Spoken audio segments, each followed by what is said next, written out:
the future of AI and the impact to CX. So ladies and gentlemen, please help me welcoming our leadership keynote speaker, Mr. Adrian McDermott, Global CTO, Zendesk. Let's have a huge round of applause for him. Very warm welcome, sir. Good morning, thank you. Thank you so much. I also am a huge almond milk fan, so I thank you for getting me the almond milk. I really do appreciate that. Good morning, everyone. What I really wanted to talk about today was really the impact that we think large language models and AI are going to have on our lives in, a little bit in general in terms of the systems that we use, but also in CX. Something we've been thinking a lot about. I actually, in San Francisco, went to OpenAI last week and was meeting with them, and they were sort of demonstrating GPT-4 and how I think companies like all of ours can begin consuming and using the platform and go from sort of the amazing consumer experience of ChatGPT to actually applying the tools. So I was going to kind of divide this talk up into 3 sections, talk a little bit about the evolution of AI. AI is the next frontier, and then maybe the impact on the future of work. So let's begin by sort of talking about AI in general. Like, what is different? What are we talking about? If we look at this picture of a cat, if I wanted to build a cat identification program, the first 20 years of my professional career, I wrote software. Like, that was what I did. Not very well, but I did it. So if I was going to write an algorithm to recognize cats, I'd sort of divide this, I'd do it in black and white and find the edges of a cat head, and then I'd sort of have a cat head shape, an ear shape, or whatever. And I'd have written maybe 50,000 lines of code, and then I'd have to adapt it so the cat can be looking in any direction.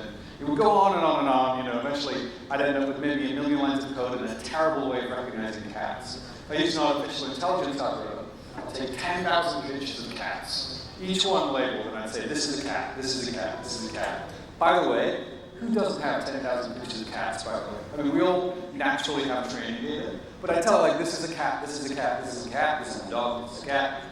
At the end of it, I have this amazingly flexible cat recognition AI. The difference is, AI, you give it the input and the output, and you tell it what you want. You don't write the program. Traditionally, we wrote programs. That's the difference. It generates the algorithm. And so, tremendous progress. Last 7 years.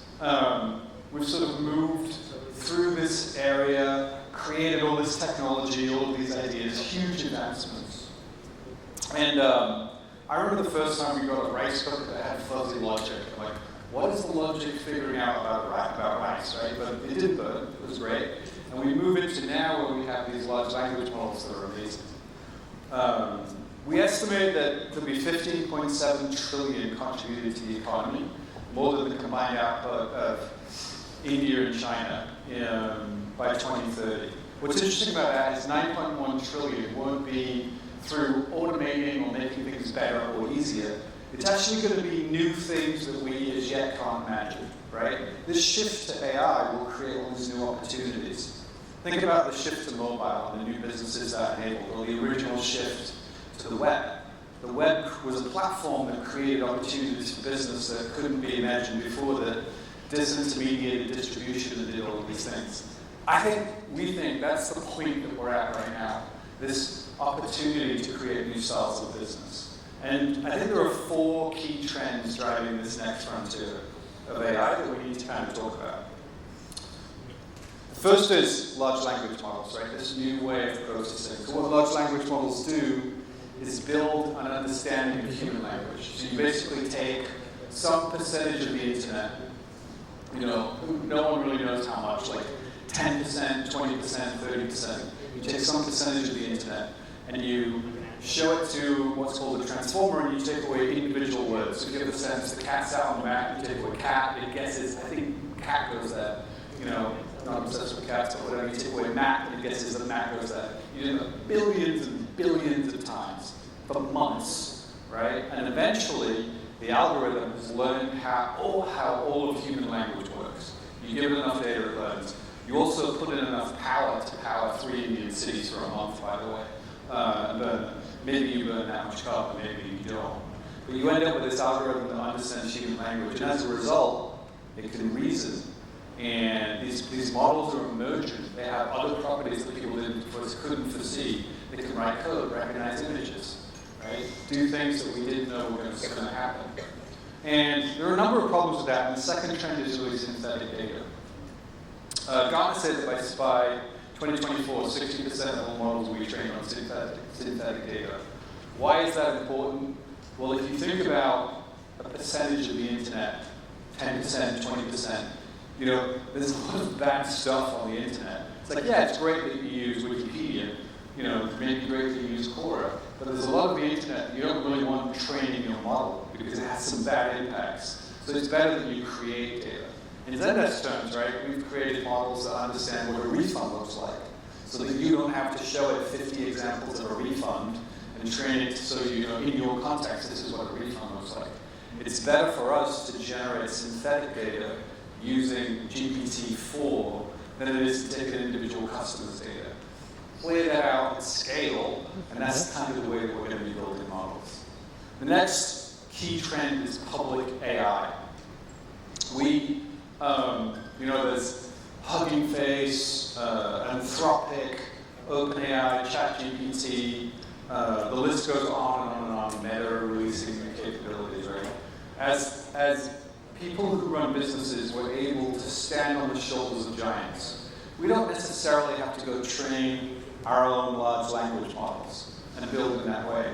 We can consume from other people. We can consume what other people are building, which is incredibly powerful, right? We just need to constrain them. And we need to think about our application. Final of the four trends, I think, is like low and no code AI. What's really interesting here, I don't think many of us in this room, you know, are going to be building our own large language models, right? Someone, you know, maybe IIT, someone else is going to generate an amazing model based on synthetic and out there, you know, Indian data, capturing the myriad languages that, you know, people use, et cetera, like, it'll be extraordinary. But generally, what most of us are doing is solving what we call the last mile problem. Taking this platform, taking these tools, and figuring out how to drive innovation, create new products, you know, create new experiences, create so much efficiency using them in whatever it is we do in our companies, in our businesses, in our lives, right? How can we enable people to be more productive by consuming this technology? That's the last mile of AI, right? The research is going to be done for us by a whole bunch of different people, universities, private companies, etc. Right now they're making it public and we're all consuming it. We all need to be focused on what does it mean for us? What does it mean for our customers? What value can we build for them? What does it mean for our employees? What can we build? And it's transformative in terms of the impact, right? So machine learning, you know, sort of the traditional things, they lived in this, its current strengths really lived in this middle column, right? If you ask me a thing, or ask my algorithm a thing, I can react, you know, and I can automate something, I can make recommendations, I can predict an outcome. Automation, recommendation, prediction. And I have to say, like, I've been playing around with AI since I was in university, which was a long time ago, I'm old. And I never thought, I always thought, like, we were just going to get better and better at automation and prediction, right? The algorithms just got smarter, they got better at figuring things out, they just understood more text, more languages. I'm like, these things are going to, you know, eventually answer 20, 30% of customer inquiries. They can do all this kind of fancy stuff. It'd be really cool. What I never thought was going to happen, and it just occurred to me when I was researching large language models and reading and listening and playing around a while ago, what I didn't appreciate and anticipate was that the models themselves were going to be able to reason. They were going to be able to be creative, right? Whether it's, you know, constructing an email for your daughter that's shocking in its eloquence, or writing poetry, right, for you in some foreign language, or creating haiku about toast. You can do all of these things. And we thought as a species, right, we have, you know, a couple of things going for us, right? We can reason and plan and make choices. That's kind of unique to our species, or has been up until this point. and we have opposable thumbs. There's a few other creatures that have opposable thumbs, but these are the two things that built us up as a species. At this point, reasoning is being challenged, right? Because these models can reason. And so we can grow out into sort of proactive and preventative use cases. There are new use cases that will be invented for the technology because it reasons and eventually it can plan and build amazing things. And that can go across the whole customer lifecycle, from awareness to advocacy. And I think it can change business. And as it changes business, I think a good question to ask is, what is the impact going to be to support jobs and teams when this happens? Like, how are we all going to be affected? There's a sort of, a meme that has been created, right? That, there's a podcast I listen to in Silicon Valley called All In, and they're like, yeah, there'll be no more lawyers. We don't need attorneys anymore. Anyone, an algorithm can generate a contract. There'll be no more copywriters. There'll be no more blah, blah, blah, right? I don't subscribe to that view, and I think a lot about this example. So the red line from 1970 to 2010 is the growth in cash machines, ATMs, automated tellers, across the United States. You can see that it sort of doesn't grow that fast. They begin to surface, and then it spikes and really grows. And when those were introduced in the early 70s, there was an assumption, you see it really peaks in the 80s, there was this assumption that why would anyone need to go, why would you need bank employees? Why would anyone go in a bank, right? There's a machine outside that gives you cash. Why do you need the building? You just put a cash machine, wherever people need cash, and there you go. This was at the time before you didn't need cash anymore because you had an app in your pocket that can deal with details. But there was this assumption that you would need banks, you would need bank employees. And then you look at the graph at the top. That is the number of people, tellers, bank tellers, employed in banks. And you see that it never goes down. It actually grows rapidly. Why is this, right? Because what banks did was they innovated. They said, okay, everyone now trusts the bank and there's convenience and they believe that they can get to their money and they can use their money. And they began putting money in the bank, and the banks were like, okay, we should start offering services to these people. We're building relationships with them. We have this customer onboarding process. What is the value add that we can put into this that isn't just you give me money and I give you it back? I just hold it safely, right? And financial services, this kind of personal, like retail financial services was born in this era. We're actually in the next phase of that through mobile cash and, mobile enablement, super apps, banking apps, and beyond. But think about it from an AI point of view, from a customer service point of view, from a your business point of view, right? We all have to figure out how to innovate and drive that blue line up by having new product, new services, because the old simple things, the repetitive things are going away. And so these tools don't necessarily replace humans, they enhance our ability. Since the Stone Age, right, we've used our opposable thumbs and reasoning brains to build tools that enhance our ability, right? Whether it's the discovery of farming or the way that we hunted or what we hunted with, and eventually, we created societies and we started wars. Tools are what define us. I love this example. So GitHub is the world's largest repository of computer source code. It's where everyone checks in their code, clones repositories. It's where all of the world's open source is stored. And GitHub, the company, is owned by Microsoft, and they have a large language model, or a bunch, and what they actually did was crawl that and train a model. They went through that process of months of saying, this is a piece of code, which word is missing, blah, blah, blah, and describing things. And they ended up with a model that actually then they call Copilot, where if I am an engineer and I write software, which I no longer am, I just play one on stage. But if I am an engineer, I can sit there and I can say, okay, I need to, I have this variable x and it's a matrix and I want to write Fourier transform on it in Python. And it will just go, and all of the code will be written for me. It's like I need to generate a web page. A web page will be generated, right? There's an example actually that the GPT-4 CTO did where he sketched a a web page in an application on a napkin, took a photo of it, and put it into one of his algorithms, and said, write me this website, and he went, he didn't make a noise like that, but he did do that. And it created the web page. GitHub Copilot it's a democratizing tool, right? And there was a working assumption, I think, for some that it would replace a lot of engineers, right? I think the last interview I had with Microsoft CTO Kevin Scott, he said that they have 100,000 plus daily active users. Most of them, or all of them, are actually paid professional, full-time experienced software developers, and it is writing 40 to 50% of that code, right? Because if you've ever written software, you know this.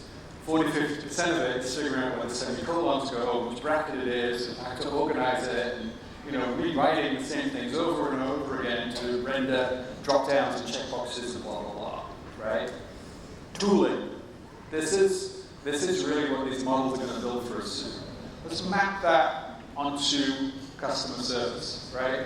The CX industry, talking to customers, selling, serving, engaging, building awareness, whatever it is, right? I think this is our stack graph of what these people do. This part of their time, solving complex queries. This part, answering repetitive questions, right? Where's my package? I lost my password. Can I change my credit card? This part, looking for information, training themselves, upskilling, up-leveling, answering new questions that have never been asked before, and making new connections, right? That is today. It is not unreasonable science fiction or even outlandish to think that in the future, very little of their work is going to be here. This is automatable. An algorithm can reason, draw these conclusions, and make these things happen. And then that leaves them this time for quality interactions with users, right? Because that's what you want in CX. CX is where your brand faces your customers, connects with them, right? In our worldwide surveys, it's pretty clear by 20 or 30%, by the way, that the average Indian consumer we survey is more demanding of the brands that they interact with than the global metric, right? It's 20 or 30% more. This is something that we need to be aware of, right? We need to build better experiences because expectations are changing in the economy at large. Incredibly important. And so for us at Zendesk, right, in 2023, we are building these highly tuned models for these use cases and trying to automate this work. And there's a reason we're building highly tuned models that I'll talk about, right? Because the LLMs, ChatGPT and beyond, is extraordinary for editing content, generating responses. But if you think about when you edit a response, to tell your, I'm one of 7 children, and we often, whenever I get an email from one of my parents, we always joke like, oh look, I got an email, I got a message because I'm the favorite child from my mother. And my sister's like, no, I'm the favorite. But it's a long story. But generating those messages is great. You can do that with ChatGPT and all these other things, right? But you can't necessarily trust it to represent your brand. Right now, there are some issues. And so, we have some tactics for doing that. We have these trained and tuned models, right? The risks are, these models don't understand the unique characteristics of your business, right? They make a lot of mistakes. It's actually called, in academic terms, in the algorithm, it's called hallucination. They hallucinate because they only understand the connections to words, right? They don't understand the real world. There's no connection to the real world. It's kind of about what word would go next in this sentence. It may, 99, most of the time it's true, but there are these hallucinations. And they can easily be manipulated and tricked. So we have some solutions, right? For fine-tuning, I think what we're really trying to do is use our knowledge of customer service, one of the largest CX repositories of examples in the world, to fine-tune and ground. You will be building an embedding model, like using prompt engineering to do this in your businesses before too long, for the use cases that you're going to solve.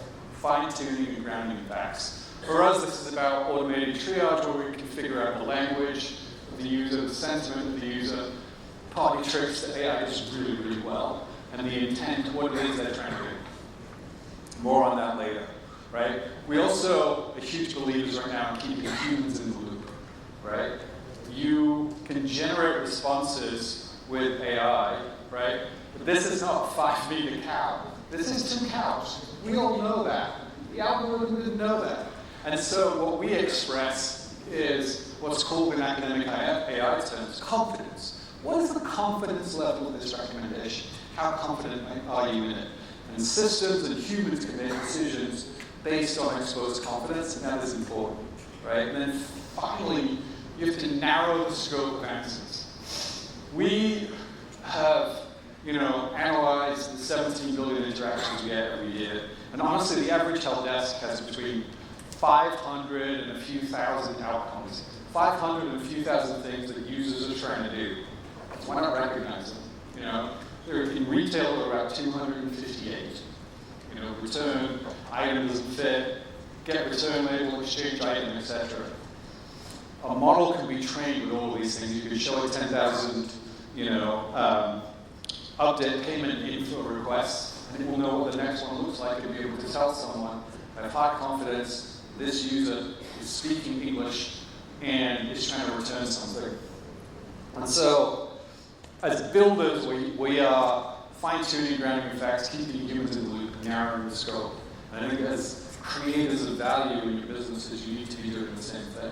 Right? These are the tactics that we use. There isn't a headlong rush to replace large communities of our users and the way that they build things. There's a headlong rush to create new value for your customers and great experiences for your customers that don't create reputational damage.